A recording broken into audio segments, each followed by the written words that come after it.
Hello. All right. So this week we are going to talk about reverse diets.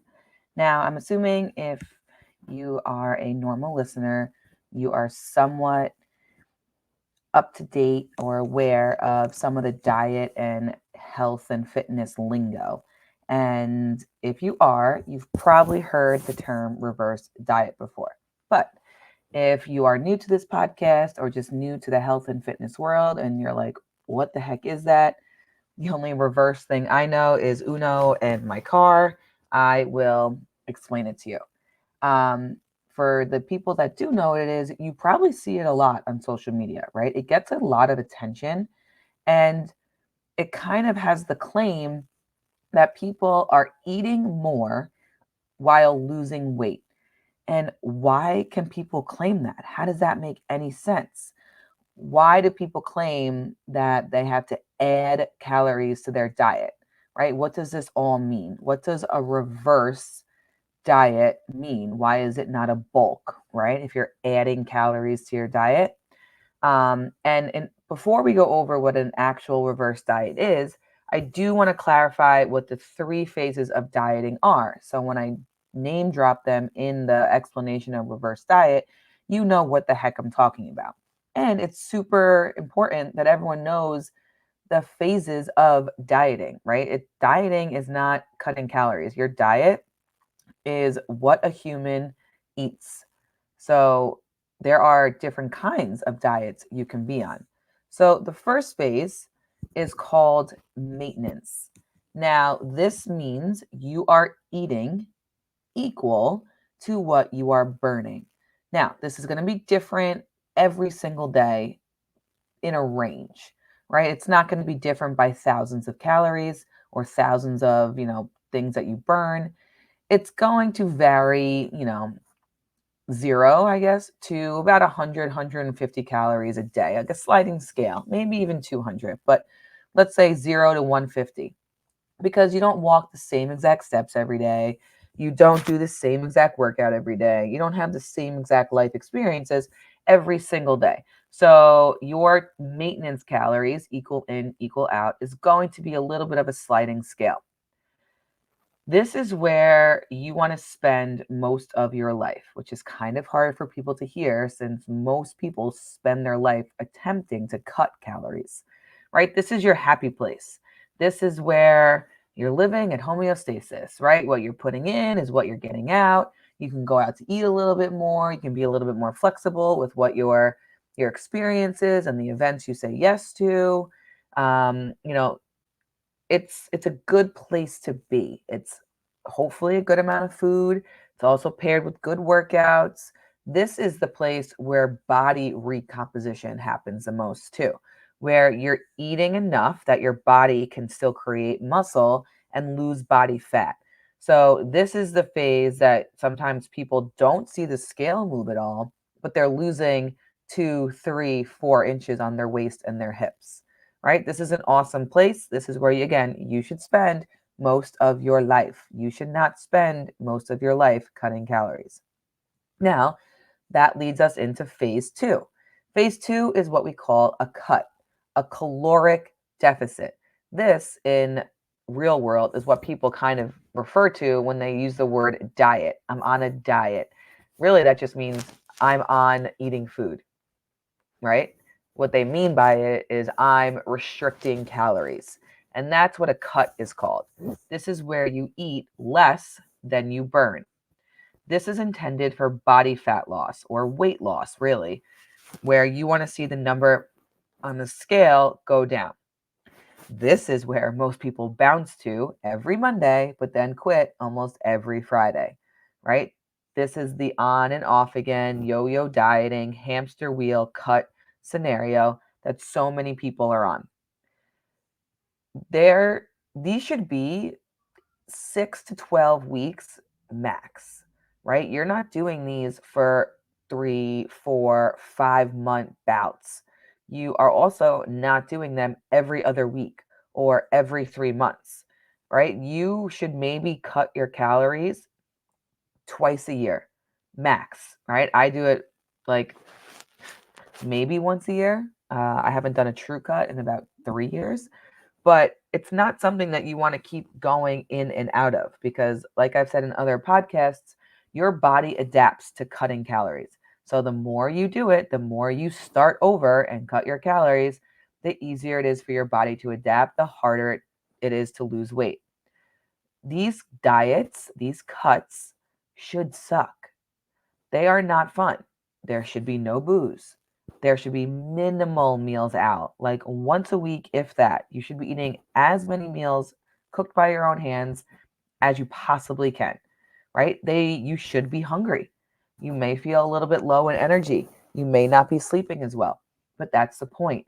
You are adding a stressor onto your body to lose weight. This is another reason why you shouldn't do them all the time.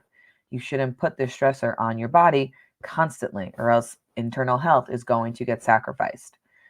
But again, cutting calories should be a sacrifice. You should be restricting. You should be saying no to things. And that's why people do it great Monday through Thursday. And then when the weekend and social events come, they take a break and then they start again Monday. And then they wonder why 5 months down the road, they're not seeing any progress. Phase 3 is a bulk. This phase probably won't get touched by 99% of us out there. I do dabble in it every once in a while.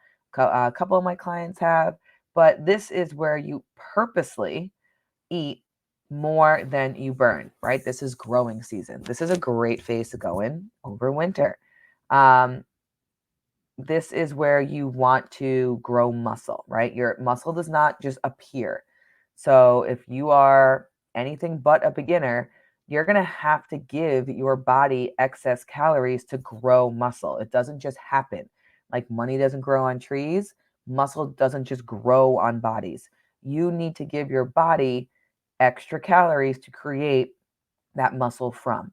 And that's why you would possibly go into a bulk with the intention of then going into a cut to get rid of the body fat that comes along with a bulk. You should not enter this phase if you are not okay with the scale going up, if you are going to lose your shit, if your pants get a little tighter. It's definitely not an easy phase for mindset.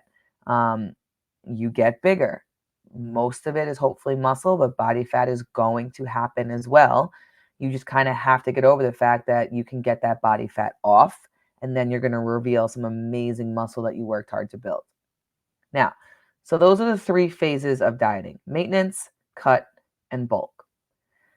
There is this like mystery phase or, bonus phase that is sometimes talked about, which I have done a post on before, called a reverse diet.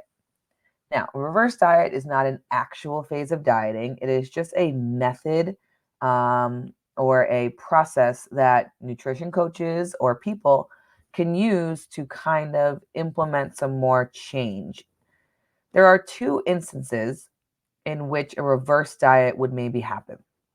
The first one is someone that just got out of a cut, right? They're eating 1,400 calories. Now you found their new maintenance and it's 1,800 calories.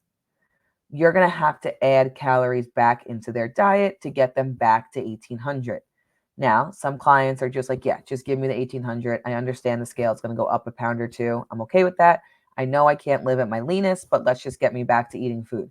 Those clients are great. They understand the process. They're mentally okay with the scale going up because we all know we can't live at our skinniest weight ever or else we will be miserable. And they just jump back into eating.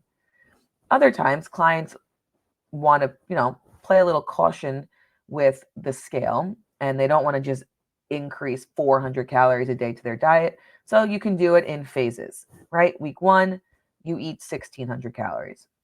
Week 2, 1,700. Week 3, 1,800, and then you're there. That's technically a reverse diet because you're adding calories back into their diet slowly, right? So that's the first instance that you would use a reverse diet. When someone cuts, the cut ends, and now you're getting them back to their maintenance calories. The second instance, which is very rare if it's honest, is where someone who has truly been under eating for a long time, they have eaten 1,200 calories day in and day out for years and years and years, and we finally are going to fix this. We are going to focus on their internal health. We are going to feed them again, but we're not just going to jump them up to 1900 calories. They would feel bloated and full and heavy. They'd probably have some bowel movement issues. So what you do is every 2 weeks, you bump them up 150 calories, right? Week 1, we go to 1350. Then week 2, we go to 1500. Then 1650. Then 1800. Okay, so over a span of time, you get more food in their body, and you don't want to just shock them all at once. Scenario 2 is kind of where the tricky part is and why people get fooled by the term reverse diet. If someone has truly been under eating for years of their life, their metabolism is going to adapt. And now, don't get me wrong, this is not severe cases of like anorexia or true starvation, right? Those people would unfortunately face life altering, illnesses and possibly death if they didn't fix this. But this is someone who's eating enough for their internal organs and bodily functions to happen, but that's about it, right? They're eating just what it takes to survive the day. Their metabolism is going to slow down. Their metabolism is going to try and keep them alive. So it's going to slow down things so they don't burn as many calories, right?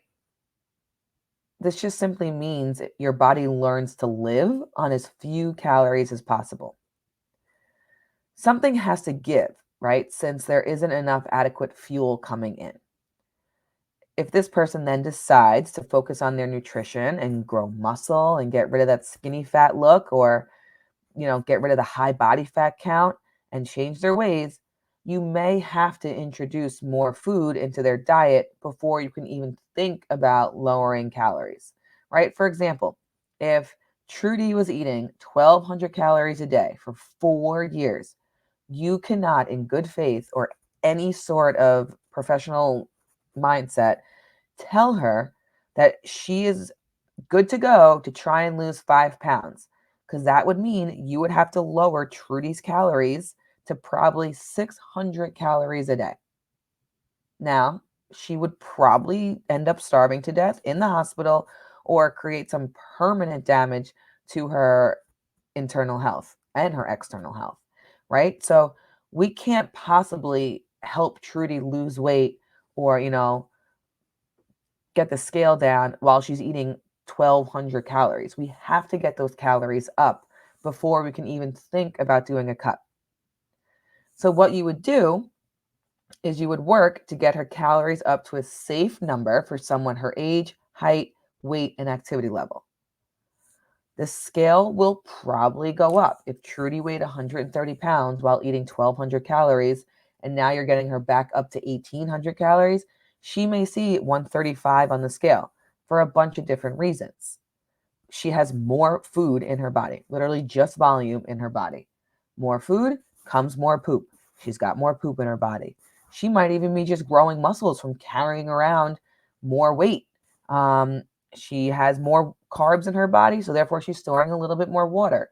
There are a lot of reasons, right? So the scale may go up. It probably will 100% go up, but it must go up if we want to focus on healing her internal health, such as her libido, her energy, her sleep, her skin, and all that. Once Trudy has reached, 1,800 calories and stayed there for a significant time, you can't just hit 1,800 calories and then ask to go on a diet.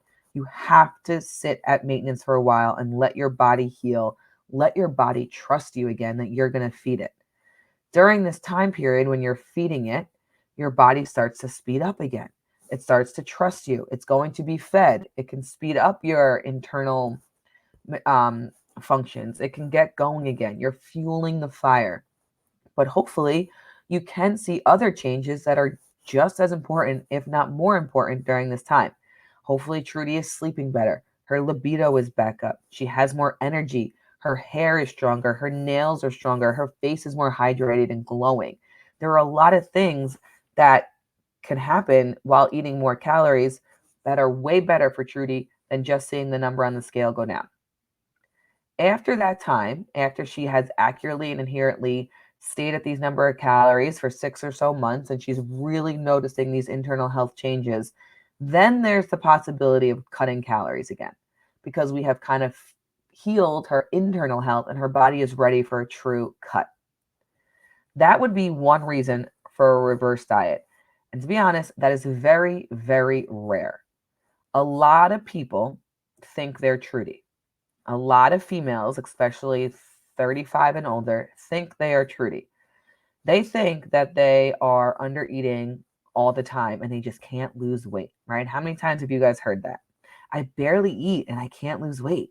Or I just don't eat hardly anything, but I just keep putting on weight, right? We hear that all the time, especially, right? The holidays were not too long ago. We were around some aunts and in-laws. I'm sure we heard everyone complain about their weight, but somehow they're not eating. It's just magic weight happening.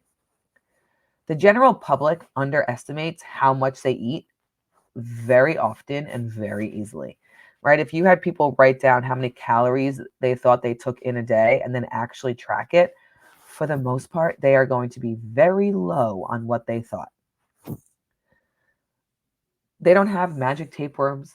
They're not broken. They're not the one person in the world that gains weight from not eating. It's simply the fact that they underestimate their caloric intake and they overestimate their energy expenditure. So they guess low on how much they eat and they guess high on how much they move, which leads to weight gain, right? It's a tough mix when you think you're eating less and moving more, when in reality, you're eating more and moving less, right? It is very common and more common for most women to be in this boat. Again, a little bit of a slap in the face, but it's true. When you audit yourself, you see it. One of the first things and the most common things I hear from new clients after I have them track for 3 days just to see where they're at is, oh, this is a slap in the face, or like, oh, I had no idea. And that's okay. That's fine. That would probably happen to me if I really sat down and audited my Amazon purchases and my finances, right? I would probably underestimate how much I spent on Amazon a month. And I don't want to see that. So now we're going to talk about the situation where Trudy says, I'm eating more and I'm losing weight. And you're like, what? How could that possibly be? Trudy just got a nutrition coach and she's eating more food than she ever has, but the scale is going down. What craziness is this? Or what magician nutrition coach is this? That's me. So what really happened there and why Trudy is able to claim that she's eating more and losing weight is because Trudy thought she was eating 1,100 calories a day. And some days she may have been. Some days she may have been eating 800 calories a day. But other days she was not, right? Meaning Trudy logged her food Monday, Wednesday, and Thursday. And every time she logged it, every time she audited herself, she was around 1,000 to 1,100 calories. What happened was Trudy did not track her food on Tuesday because it was girls' night, taco night. She also didn't track her food on Friday because it was date night with the hubby. And she didn't track her food on Saturday because she was out and about running around with the kids' sports. Now, those 3 days that she didn't track, she was actually averaging 3,500 calories a day. So her weekly average comes out to over 2,000 calories a day. That's more than enough to keep her at her current weight or even put on weight since she does not work out and her steps are pretty low.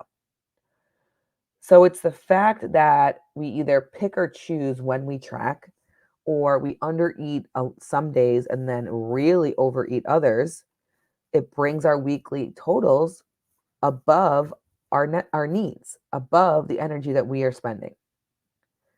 Another thing this Trudy gal can do, she can look at her volume of food and claim she's barely eating. But if we look at the calories, they say otherwise, right? For example, Trudy has a coffee for breakfast, but it's a latte from Starbucks. She doesn't have any food. It's simply a coffee. Her next meal is a chicken cutlet wrap from the deli. Chicken cutlet, low-fat Swiss on a wrap with romaine lettuce. Not bad. She didn't go to McDonald's. And at dinner, she's home. She has pasta with meat sauce, and she has a couple handfuls of trail mix after dinner while she cleans up and does the dishes. So in reality, she had a coffee, she had a wrap from the deli, And then she had pasta with meat sauce and a handful or two of trail mix. That's not a lot of food when you think about that in front of you, right? I could probably eat all of that in one sitting. But let's look at the calories. 350 calorie latte. Easy to do. A lot of people do it. There you go.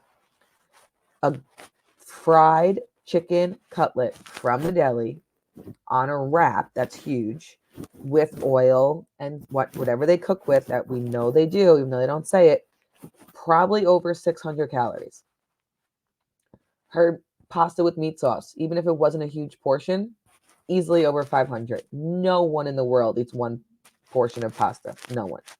And two handfuls of trail mix, that can run you 400 plus calories. So when we look at that, even though her volume was not big and she really only ate like twice that whole day, that was 1,900 calories for what barely looked like a full complete meal for 24 hours. So that's another thing that we do, right? We see, I only ate twice today. I barely eat. Well, did you count your liquids? Did you eat out? Do you know exactly what went in your mouth? Because even though you only ate twice, you're pushing 2,000 calories in those meals.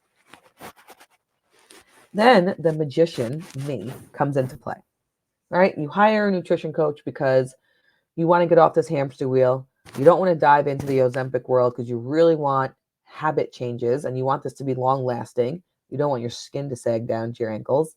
So you hire a lifestyle coach. Her name happens to be CJ. CJ tells these lovely ladies to track their food, and let's just aim for 1750. Okay, 1,750 calories.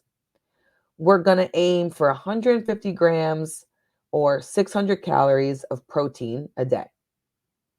Don't even worry about the carbs and the fats, but I'm going to suggest that you eat more potatoes and veggies for your carbs, avocado, olive oil for your fats, right? I'm not going to make you track your grams for fats and carbs, but I'm going to suggest that you stick to potatoes, vegetables, fruit, olive oils, and healthy fats. All of a sudden, 2 weeks goes by and they're losing weight, even though in Trudy's eyes, it seems like they are eating so much more than they have been. You might even hear them say, I can't eat all this food, right? I hear this all the time from new clients. I can't do it. I'm shoving food down my face. I'm going to throw up. I can't eat all this food. What they really mean is I can't eat all this whole food, because a double Big Mac from McDonald's, which just got brought back last week, is 800 calories, right? But if I put a plate of chicken breast, potatoes, and broccoli in front of you that equaled 800 calories, I don't think you could finish it. You could probably finish the double Big Mac and have a couple fries. 800 calories of chicken breast, broccoli, and potatoes, you are going to have a hard time finishing because of the volume, because of the protein. It's satiating, it's bigger. So then in your eyes, you think you're eating so much more than you were. You're just eating better, wholer, more satiating foods. The changes that you feel are happening because of the quality of food, right? The satiating effect of protein, the actual weighing and tracking of food. There's no more untracked binges or, 3 times a week happy hour where just one drink. There's no more hand-sized wraps from the deli that are actually 500 calories, but nice bowls of 6 ounces of chicken breast, 2 cups of potatoes, some steamed zucchini that fills a dinner plate for 450 calories instead, and holds Trudy full for over 6 hours, right? This is the mystery of reverse dieting. It's not some secret eat more, lose weight trick, right? It's not. It's just accurately auditing your food intake and also building meals around lean proteins and nutritious carbs rather than convenient, processed, small grab and go items, right? This is one of the biggest gripes with protein bars. And I eat protein bars, but I look at a perfect bar, right? Those peanut butter perfect bars that are delicious, but I'm pretty sure they're like 340 calories. I could make a whole carton of egg whites with an English muffin for for 350 calories. That is a whole plate of food compared to a little bar that I'm down in 5 bites. So volume is a big deal. So the next time, right, you're confused on how little you eat or how healthy you eat and you're still not losing weight, do a real audit of your food, right? Download MyFitnessPal or Chronometer. You don't have to pay for the full version if you're just doing a quick audit. And try your best to track what you eat for at least 3 to 4 days, right? You don't have to weigh food. You don't have to get a food scale. You can look up items. You can put it in. You can use your hand as a method. It is very eye-opening to see it. And don't change your ways, right? Don't download MyFitnessPal and then all of a sudden have this healthy diet, because who are you fooling, right? No one. So many people claim that tracking food, right, is a trigger to them. I don't have a good relationship with food. I can't track. I get that. They also label that tracking food as an eating disorder, which is ridiculous. But yet, when people think it's smart to track your finances, if you're in debt, the first thing people are going to tell you is, well, you have to track your money and figure out where you're spending it, and you have to, allocate it to the right places. So why is that not a disorder? Right? Why is that not a problem? Why is that not triggering? Right? I couldn't imagine going to my parents and being like, Mom, I'm $10,000 in debt. And her going, all right, let's start to audit your finances, check your balances, check your money. And me going, that's triggering. It hurts me to do that, so I'm not going to. She'd be like, okay, great. Then have fun staying in debt. Right? Like if you are overweight or obese and your life is actually at risk, like you are on the path to prediabetes, you are on the path to congestive heart failure or any other disease, but tracking your food triggers you, you got to pick one. You want to get type 2 diabetes or you want to track your food? I mean, I know it might sound harsh, but again, compare it to money. No one says tracking your finances is a mental illness or a disorder. But for some reason with food, because we're so sensitive with our bodies, people associate it with that, right? If you are confused why your bank account won't grow, audit your spending. If you're confused why the scale won't change, audit your eating. It's very simple. 1 + 1 = 2. So you need to hold yourself more accountable. Don't just do it on a Monday or a week where you know you don't have plans. Give it an honest shot. Right? I'm also here if anyone has questions. I can show you great videos on how to use MyFitnessPal by yourself, what you should be looking for, what numbers you should be around for your age, height, weight, activity. Look at your steps too. If you don't wear a smartwatch, your phone counts your steps for you. Yes, we all walk places without our phones, so it's not going to be super accurate. But if you're below 6,000 steps on your phone a day, you're sedentary. You're not moving. We need to fix that. Get yourself a little Fitbit. It's not as big as an Apple Watch. It's not as big as a Garmin. They're kind of cute. Wear it. Hold yourself accountable. Move more, right? If you want to eat more food and lose weight, you have to heal yourself properly. You have to eat the right kind of food. You have to speed up that metabolism, that fuel. You have to grow muscle. I can help you do all that.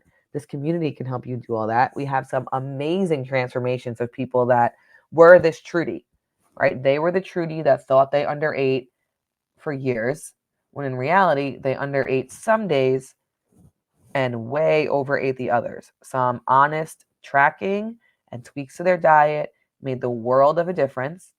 They've literally said to me, I can't believe I look like this and I'm eating this much. Right, because you're eating good, whole, filling foods. So this is not a long podcast. I just wanted to kind of talk about what a reverse diet is and really harp on not the excuse, but the people that you claim that they, don't eat a lot, yet they're not losing weight. Like if you hear someone say that now, you can kind of educate them and be like, well, you're probably just looking at certain days, or, you're probably not auditing the calories correctly. You don't know that that salad from the chopped salad you get from the deli that you assume is healthy is really 1,100 calories, right? That quote of, I eat healthy, but healthy is a very relative term. And you could have what you think is healthy meals all day, and they could really pack on the calories, right? That was one of my issues with Weight Watchers is I'll never forget I signed up and it was like the 0 points thing. And I was like, okay, I have 20 points a day. Great. Oh, I have these 0 points. What are 0 points? Egg whites, lean meats, vegetables. I was like, what? How does that make any sense? Those are like my favorite things to eat. So I could have as many egg whites as I wanted. I could have as much chicken breast as I wanted, and it doesn't count. I could easily eat 4,000 calories of chicken breast, egg whites, vegetables, and other lean meats throughout the day. Guess who's going to put on weight? Me, even though I'm quote unquote eating healthy. It's a matter of calories. Doesn't matter how healthy it is, they still add up to calories. All right. Well, I hope this was helpful. I hope this was informative. Please send this to people because I think this is a very real life topic. The fact of auditing and thinking you're eating healthy or thinking you're eating little amounts and some reason the weight is not going anywhere. Obviously, this should be paired with a great progressive overload workout program. Those boot camps, sometimes they make you hold on to weight. They are high stress, all cardio. Give it a change. I am here for any questions. We just finished our holiday habit challenge. We are definitely going to be starting a spring challenge to get ready for summer. I also think we are in the works with creating our first ever workshop, which I'm so excited about. It's obviously going to be for local people, but hey, feel free to drive in. That would be awesome. It's going to be around 2 hours or so where we get into the education on all of this. We're going to have a mindset coach there. Coach Steph is going to go into gut health. I'm going to go over all things nutrition and fitness. We're going to have, a Google slideshow, but we're also going to have an interactive notebook that every person can get that's going to have resources and multiple choice questions and true false. So you're really a part of it. Again, the community that we have here is amazing. So I think you can meet some really great people and connect. We're going to have past clients come and talk. So that is something we are working on for early spring. So keep your ears and eyes open for that. It would be great to have you. It's going to be super low cost. We're even going to have food from one of the meal prep services around here, Redefine. So it's going to be an awesome, awesome experience. I just have to work out the logistics with where, but everything else is pretty much ready to go. So I will announce when that comes up, and I really hope everyone can make it, even if you are not from Long Island. Maybe plan a trip. Spring and summer at Long Island is beautiful. All right, so have an awesome day. Please share this one. This is one that's going to help anyone and everyone, especially all your fun coworkers and loved family members and in-laws. Have an awesome rest of your day. Thank you so much for listening. Like always, if you could possibly leave a review, share this, follow the podcast. It means so much to me.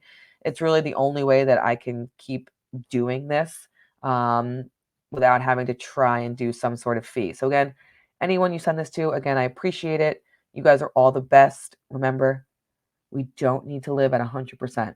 90 to 93 is absolutely amazing. We don't need to do 75 hard. We can just do 365 above average. Keep showing up.